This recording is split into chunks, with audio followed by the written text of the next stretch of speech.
মাম্মার জন্য রান্না করব আর তার জন্য নিয়ে নিয়েছি আলু, পেঁপে, চিকেন, কড়াইশুঁটি, গাজর, কুমড়ো সব কেটে নিয়েছি।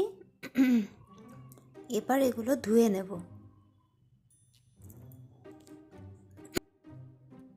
ওকে হালকা ঝোল করে দিই, কোনো মশলা ছাড়া, নুন ছাড়া, জাস্ট একটু হলুদ দিয়ে ভালো করে সবজিগুলো ধুয়ে নেব।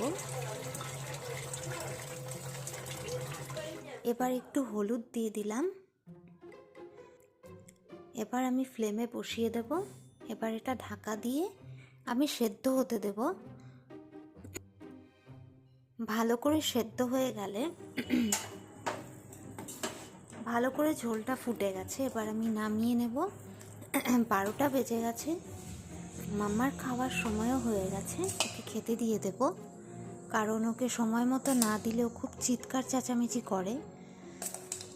মাঝখানে ওর খুব শরীর খারাপ হয়েছিল, প্রচণ্ড স্টোমাক আপসেট, ব্লিডিং, ব্লাড স্টুল এগুলো হয়েছিল, যার জন্য ওকে এখন একটু কমই খেতে দিই।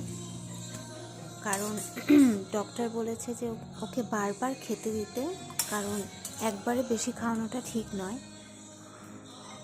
তাতে করে হজমটাও ভালো হয়, স্টোমাকটাও ভালো থাকে। মাম্মাই